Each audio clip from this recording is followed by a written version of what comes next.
I lounged in my chair, surveying the room and wondering why Jake Wilson chose my wife out of all the attractive women here. What convinced her to leave me for him?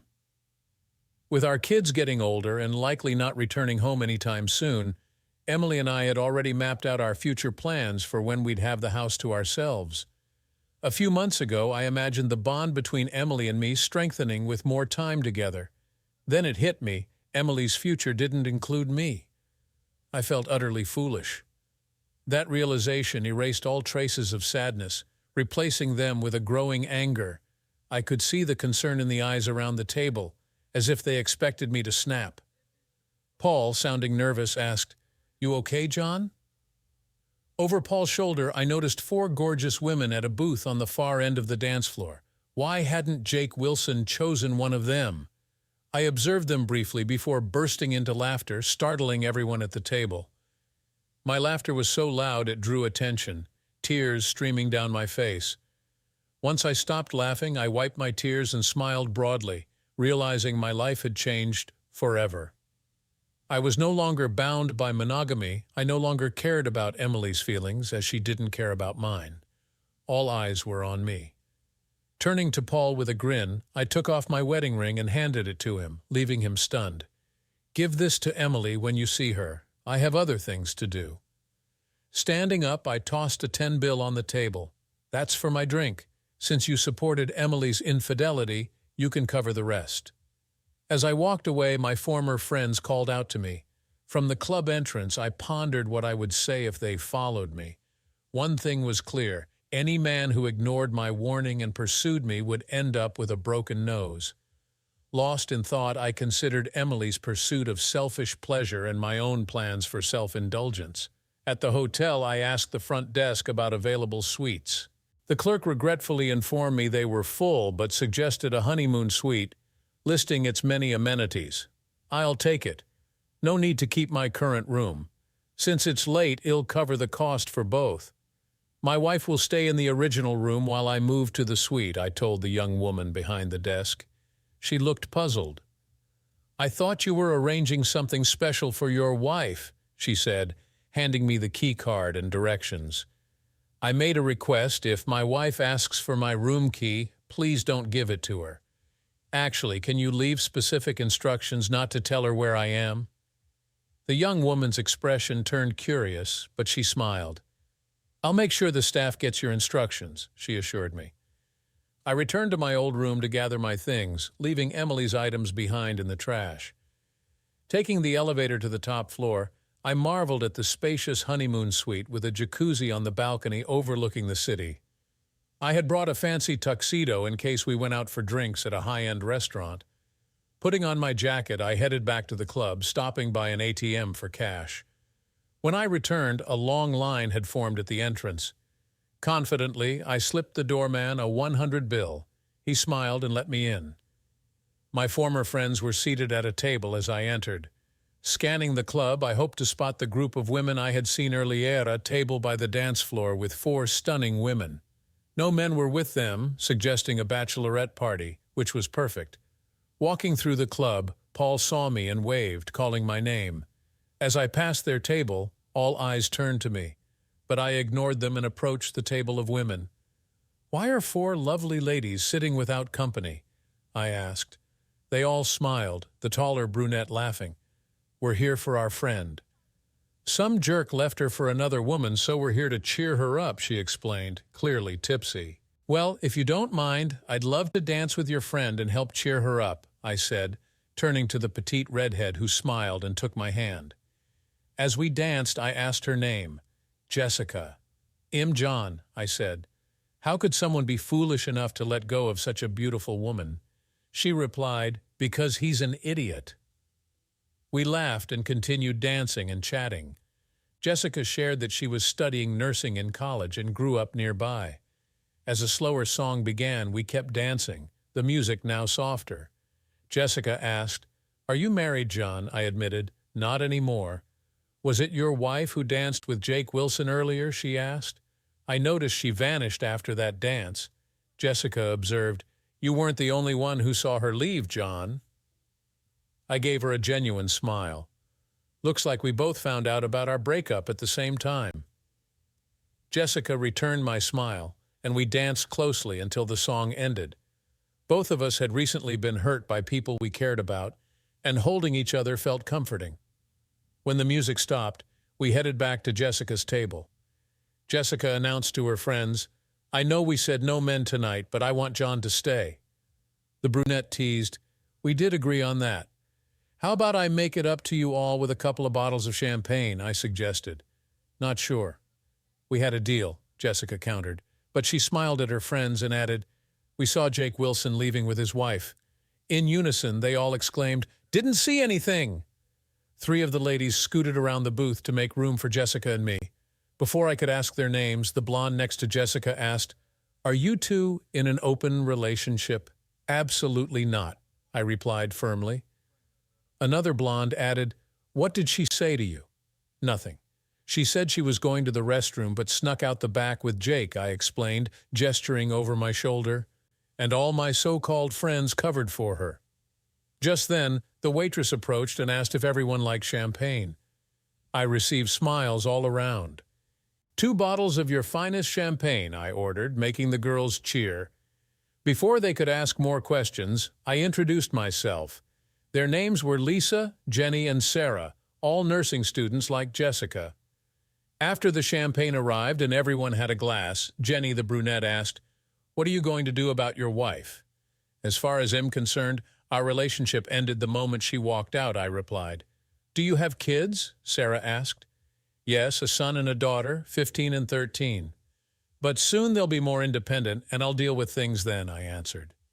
Jessica linked arms with me, declaring loudly, "Forget about it. You're with me tonight." We toasted with our glasses and enjoyed the champagne. I cracked a few jokes, making the girls laugh. Drinks flowed as they danced with other guys and each other, while Jessica stayed seated with me, her arm around me.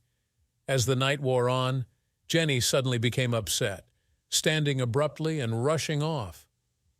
We all turned to see what happened. Apparently, Paul had approached to talk to me, but Jenny intercepted him near my ex-friend's table.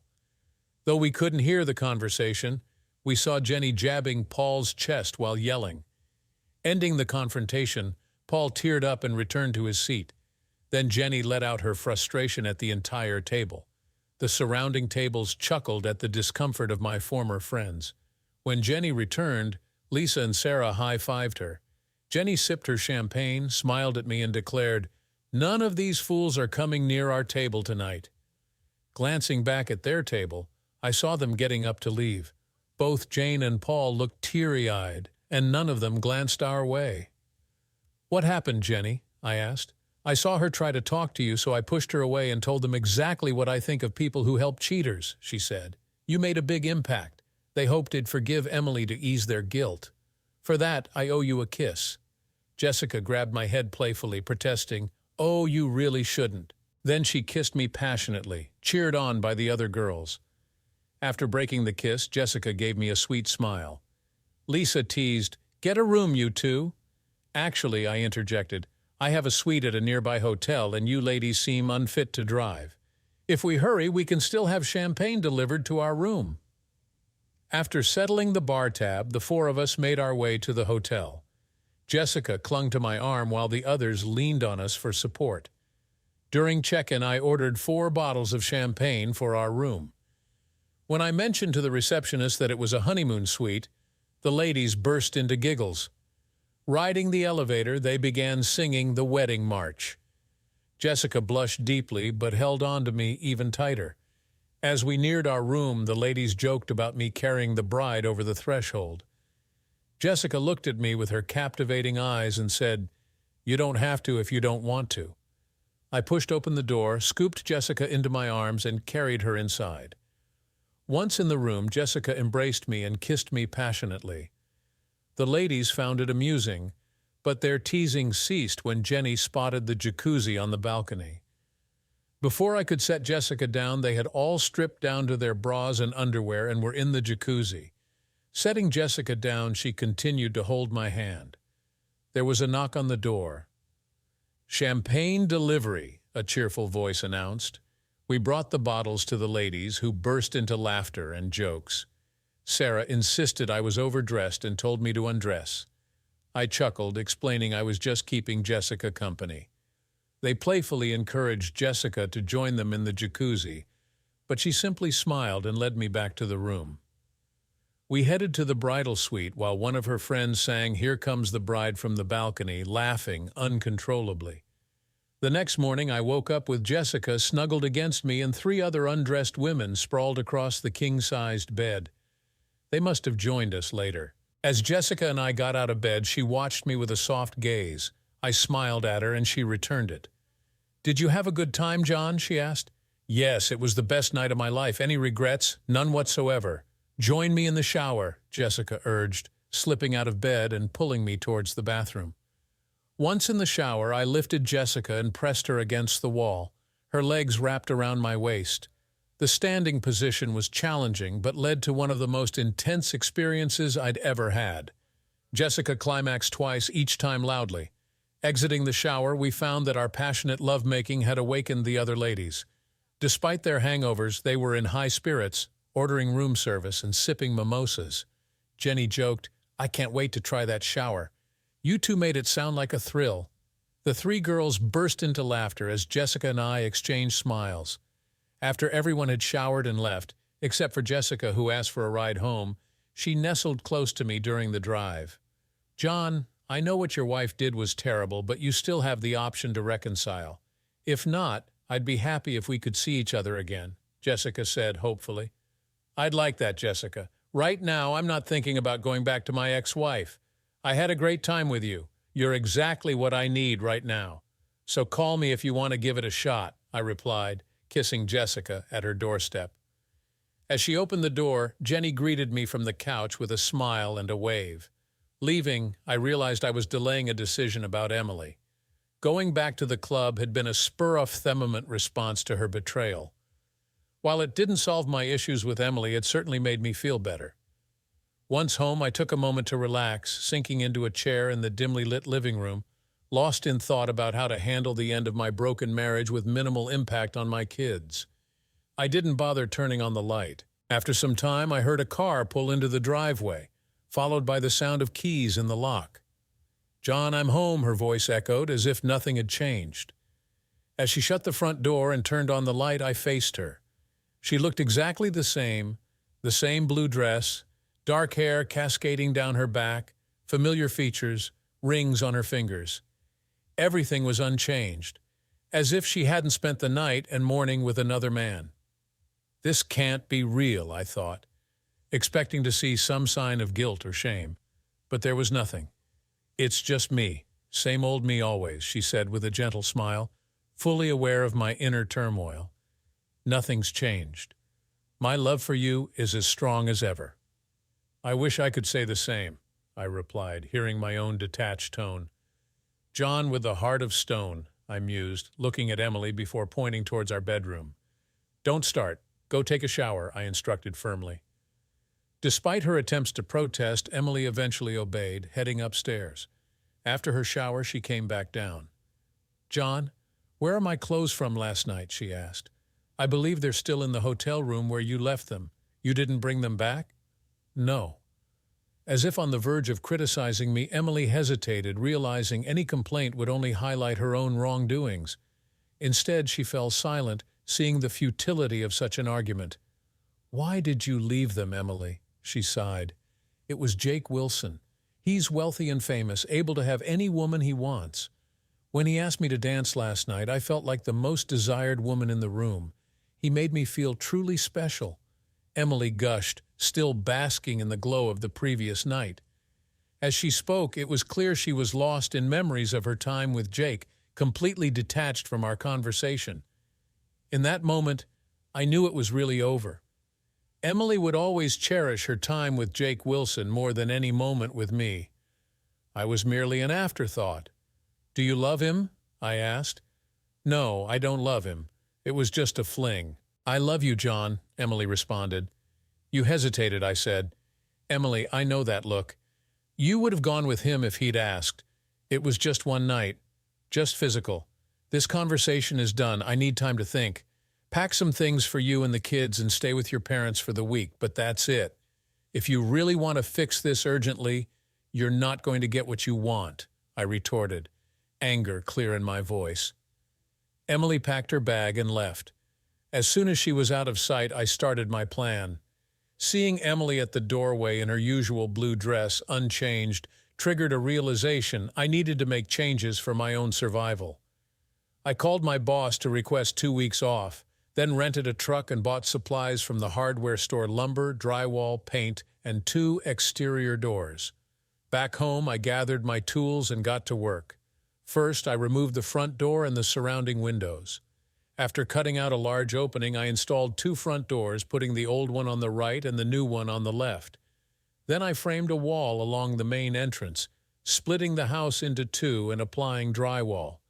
I was transforming it into a duplex. A new back door went in on the left side where the new kitchen would be, mirroring the layout on the right. The office became a 3rd bedroom on my side, while the dining room became a 3rd bedroom on Emily's side. When I finished, each side of the duplex looked almost identical, except for the detached garage on Emily's side, which I planned to replicate on mine later. I changed the garage lock and the access code to make sure only I had entry. Additionally, I put up a fence in the backyard, dividing it perfectly in half. I called my kids daily, updating them on my ongoing renovations. Despite Emily's persistent request to talk, I kept saying I wasn't ready to listen. A few days later, I reached out to Jessica, eager to hear her voice and perhaps spend more time together. "I thought you forgot about me," she said. "I can't get you out of my mind." "Want to go on a trip together?" I suggested. "No, stop teasing," she responded. "I'm serious. I was thinking of a weekend getaway, just you and me," I clarified. "Really?" Jessica's interest was piqued. "Yes, how about the Bahamas?" I proposed. "Sounds tempting." "Can you leave this weekend? Fly out on Thursday and come back on Tuesday?" I asked eagerly. Yes, I'll just grab my phone and passport. We can buy everything else there," Jessica agreed. After sharing our excitement about the upcoming adventure, I said goodbye to finalize the travel plans. A spontaneous trip to the Bahamas wasn't cheap, but why not take the chance? If Emily decided on a divorce, she'd get half of our savings and my salary for child support. It amused me to think of it as Emily indirectly funding part of the trip with Jessica. I transferred our savings into a bank account solely under my name and redirected my salary to that account. While I doubted Emily would cancel the credit card, I wanted to ensure access to funds just in case. Working tirelessly for 16 hours a day, I managed to erect most of the walls, leaving some areas unfinished on my part. By Wednesday, I had painted and trimmed the central wall on Emily's side. I knew I'd later need to separate utilities like electricity, gas, and water. But for now, since Emily's side shared utilities, she couldn't disconnect my side. Wednesday night, I told Emily to bring the kids home the next morning. Thursday morning, I secured my section of the house and waited outside, sitting on a chair. As they arrived and stepped out of the car, they looked confused on the front lawn. "Dad, what's going on?" Emma broke the silence. "I turned our home into a duplex." "Like it?" I asked, to which they all stared at me incredulously. "Don't worry, guys. I've finished the right side and moved your things to your new rooms," I assured them, leading them through the new layout. While Emily tended to their bags, they were speechless. Our tour ended in the living room on the right side. "But Dad, the living room is much smaller," Tommy observed. "Don't worry, you won't even notice. Plus, I plan to add a garage on this side and eventually a pool with a jacuzzi," I promised, making the children smile. Emily prompted the kids to unpack while she exchanged glances with me, eager to talk. Instead, I joined the kids, helping them settle in and ensuring they had everything they needed. After unpacking, I pulled out sandwiches from a local deli, and we gathered around the kitchen table for lunch. "Dad, what's all this about?" Emma asked, looking mostly at Emily's reaction. After spending the past few days with her, it was clear to Emma and Tommy that something was wrong with their mother, who had been dodging their questions. "Oh, we're nearing empty nest status. I've realized that things are bound to change." I'm just getting prepared, that's all, I said. Gee, Dad, you could have at least talked to us, Emma said, sounding hurt. Well, actually, it was Mom's idea, I said, trying to shift the focus. She thought we needed a change, something different. I glanced at Emily, who looked taken aback. Mom, why make such a big decision without talking to us first? Emma questioned. Yeah, Mom, don't our opinions matter? Tommy added. Emily looked puzzled.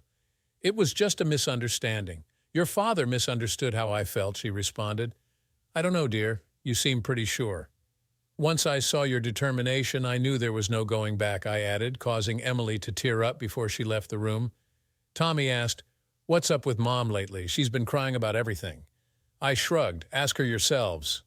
Before Emma could ask more, I informed them of my upcoming trip, assuring them I'd call every evening but be otherwise unreachable. I kissed their heads and quickly headed for the door, wondering if they noticed I didn't say goodbye to their mom, who was in the bedroom. I picked up Jessica, and we hit the road. It was an incredible trip, first-class flights, a luxurious resort, and royal treatment. We enjoyed sun, sand, waves, food, and drinks. Jessica showed her appreciation at every turn, making it all worthwhile. By the time we headed back, we were both sun-kissed and intimately familiar with each other. Dropping Jessica off on Tuesday, she kissed me passionately. Do you want to spend one more night? She asked. I wish I could, but we need to plan a proper date. You have classes tomorrow. Call me before bed. I want to hear your voice, I replied. After our final kiss, I drove home feeling content. Jessica had mentioned she could see herself falling for someone like me. Pulling up to my house, I noticed Emily's car in her driveway. Not wanting to see her, I parked on the street in front of my side. While unpacking, Emily knocked on my door. You're back, she noted. Yes, I am. Can we talk? Sure, what's on your mind? Can I come in? No, this is my space now. You're not welcome here, I asserted, leaving Emily stunned before she retreated to her side. I realized that living on her side of the duplex wasn't going to happen. We sat at her kitchen table. John, I love you. I want things to go back to normal, she said. That's not going to happen, I replied. Why not, she asked. Because you did something that changed how I feel about you forever. That shouldn't define us, she argued. But it does. Nothing can erase what happened or how I feel about it. But I still love you, she said, trying to gather her thoughts. Imagine we're out with friends. You leave me for another man and spend the entire night with him. If this happened on our first date, would there have been a second? But John, it was Jake, she pleaded. I don't care who it was. You chose someone else over me. You chose to sneak out of the club and be with Jake Wilson. It was just one night. You've had your whole life to show me you love me. The moment someone more famous spoke to you, I became insignificant, I explained. Does this mean I should keep you away from all famous people? There's a marathon this weekend. Will you sleep with the winner? She retorted. John, that's not fair, she protested. In a calm voice, I responded, So now you want fairness? You want a chance to downplay what you did? To talk me out of my anger? To shame me for feeling betrayed? A fair chance to accuse me of not prioritizing our family over my own pain?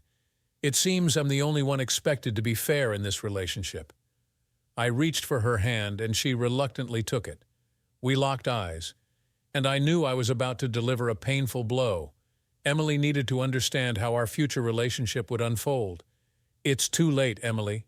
Too late, too late. Yes, it's too late. I found someone else, I revealed. No, she countered. Emily recoiled, pulling her hands from mine. Do you know who it is? She asked. I'm sure Dave and your friends told you about the redhead I danced with, the one who held me tightly, I confirmed, the woman who took your place on the anniversary you discarded. When the words replaced and threw you away were said, Emily looked crushed. I gazed into her eyes and detected sadness. I understood that Dave must have sent Emily pictures of Jessica and me dancing closely, looking like lovers. With simmering anger in her voice, Emily asked, Are you doing this to retaliate against me, introducing some 24-year-old girl to even the score? Actually, she's 21. I spent 4 days with her in the Bahamas. Remember that dream vacation we always talked about? It was fantastic, I said, unable to hide my excitement. The weekend truly had been remarkable. Emily glared at me once again. When I finished speaking, I could see my words had ignited a fire in her. I knew my lingering smirk only made it worse. Remembering the kids, I took a deep breath and forced my face to relax, the grin disappearing. Emily's eyes blazed with anger, and she looked ready to unleash a tirade. But when she saw my smirk reappear, she stopped, realizing I anticipated every word she was about to say. Emily froze, then exhaled slowly, shut her mouth, and placed her hands on the table. We sat in silence, locked in a stare. Emily wanted to lash out, to berate me for my actions. But she knew she had lost her moral high ground. The leverage she had in our relationship was built on love and trust qualities she discarded for one night of excitement. It hit her that her actions had cost her more than she had ever imagined. I'm certain that when Emily decided to be with Jake, she thought she was just cashing in on some of the goodwill she'd built up over our marriage. It finally dawned on her that she had gambled everything. Emily sat silently, her hands clasped on the table, staring into space.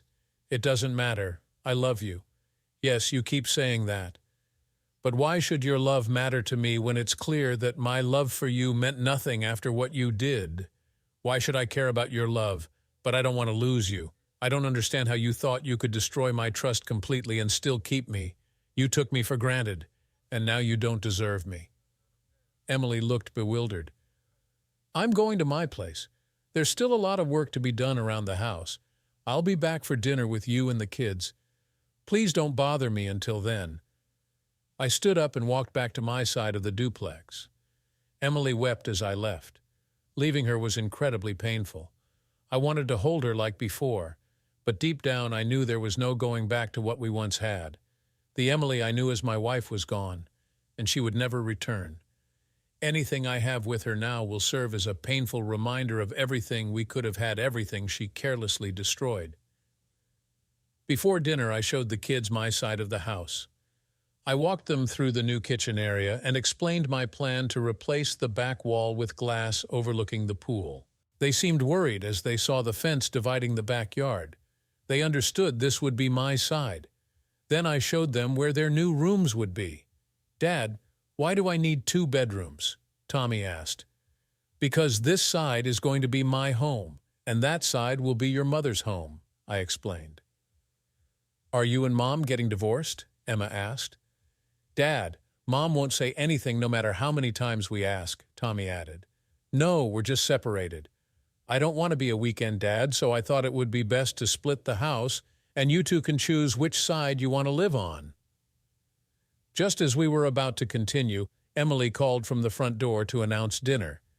We ate in silence, with Emily looking tense. It was clear the children had picked up on more than we realized. Tommy blurted out, I'll move in with Dad once he's done with my room. Emily's face showed shock. Dad told you we're splitting up. We're not. It's just a misunderstanding. And we're still talking about it, Emily clarified. Emma slammed her hand on the table. Who's lying? I want to know. Emma and Tommy looked between Emily and me. I locked eyes with Emily, who avoided my gaze and stared at her plate. When Emily began to cry, the children got their answer. I told them that their mother was tired and needed rest. Guiding Emily to the bedroom, I helped her undress and tucked her into bed, giving her a quick kiss on the forehead, like comforting a child after a nightmare. I turned off the light and closed the door. My focus shifted to Emily, akin to handling a grown child who had committed a grave offense and faced a lifelong sentence. While I still loved her, she was no longer central to my daily life or thoughts. I checked on Tommy in his room first. He lay on his bed engrossed in texting his friends. When I asked if he wanted to talk, he said no. In Emma's room, I found her angry and tearful. Why did she do this, Dad? She asked. You'll have to ask her. Forgiveness isn't easy, I replied. Then I don't know if I can forgive her, she lamented. I understand, but I want us to remain a family, I reassured her. We are a family. I just won't share a room with Mom anymore, she declared. We hugged, exchanged words of love, and I went back to my side of the house. This became our new routine. I typically left for work before the kids woke up. Our mornings stayed the same. Emily and I split responsibilities for shuttling the kids to their activities and events. Family dinners continued in Emily's section whenever possible, despite her weekly attempts to discuss our situation. I rejected her attempts to engage, making school functions noticeably different. I consciously avoided standing or sitting near Emily during our children's events. If she approached me, I quickly made an excuse to leave and relocated upon my return. I was rarely alone for long, as single or divorced acquaintances often gravitated toward me, always asking about our relationship status. I consistently replied that we were separated. The following month, I overhauled my side of the house. I invested in new clothes, state-of-the-art appliances, chic kitchen fixtures, and stylish furnishings, transforming my space into a sleek bachelor pad. I bought a massive TV, an advanced entertainment system, and even splurged on a high-end convertible. Emily voiced concerns about our finances. "John, can we afford all this? The car must have cost a fortune." "Emily, my old car was on its last legs. I needed an upgrade. You've always replaced your car more frequently than I have, so I decided to treat myself for once.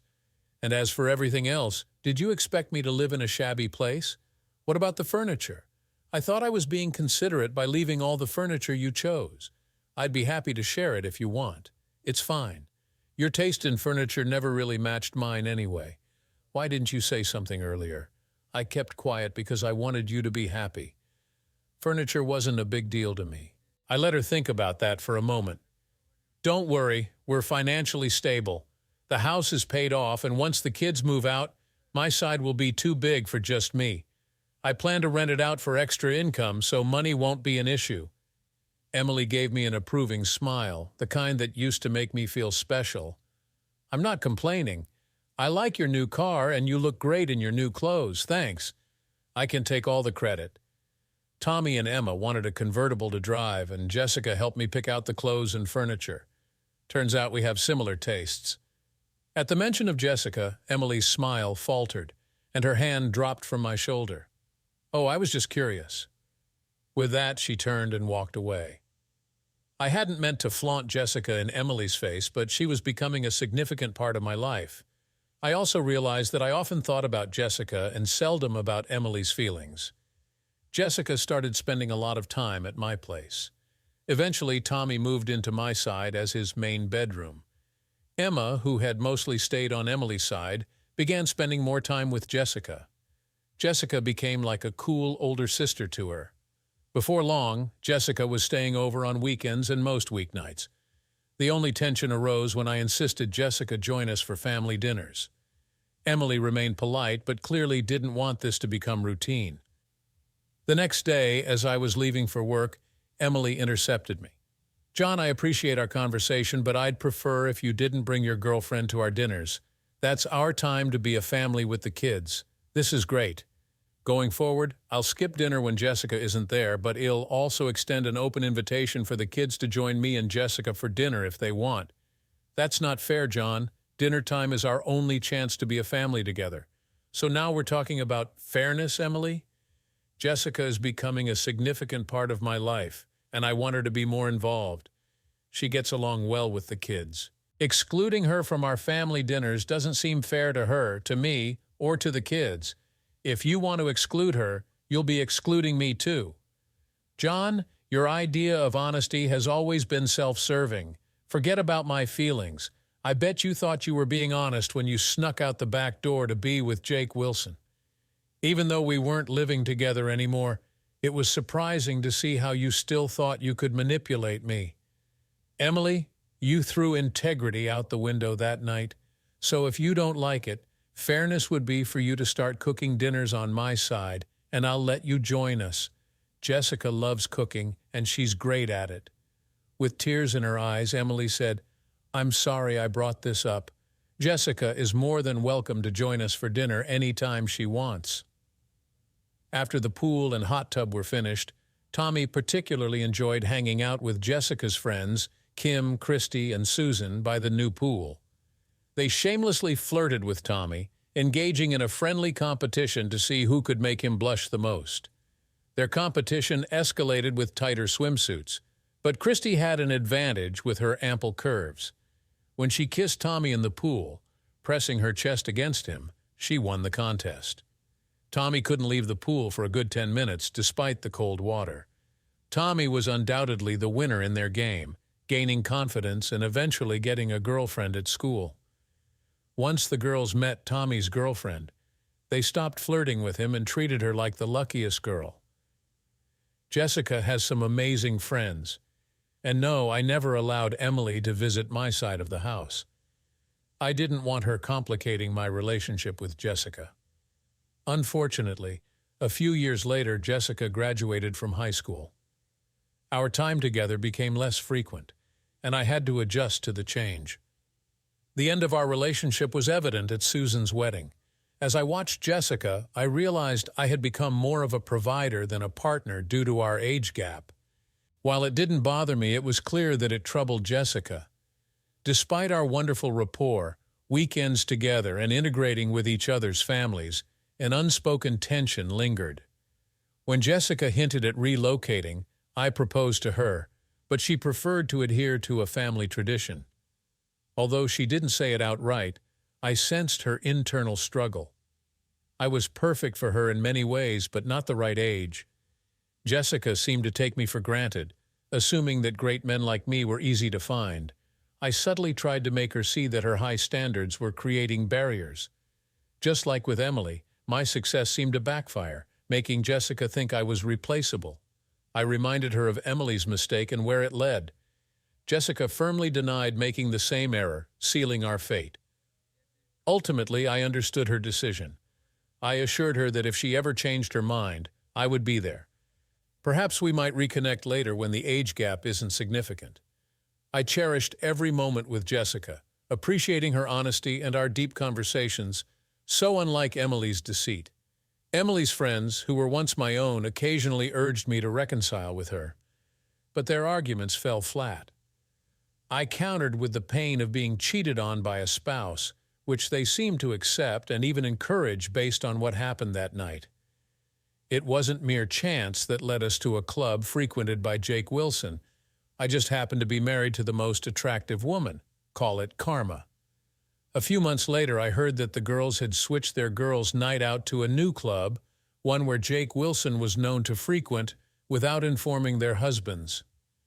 I casually mentioned to Dave, a coworker, that I saw Dee dancing with Jake at the club. Dave's friend even noticed that Jake vanished about an hour later, coinciding with the departure of the group of ladies from the club.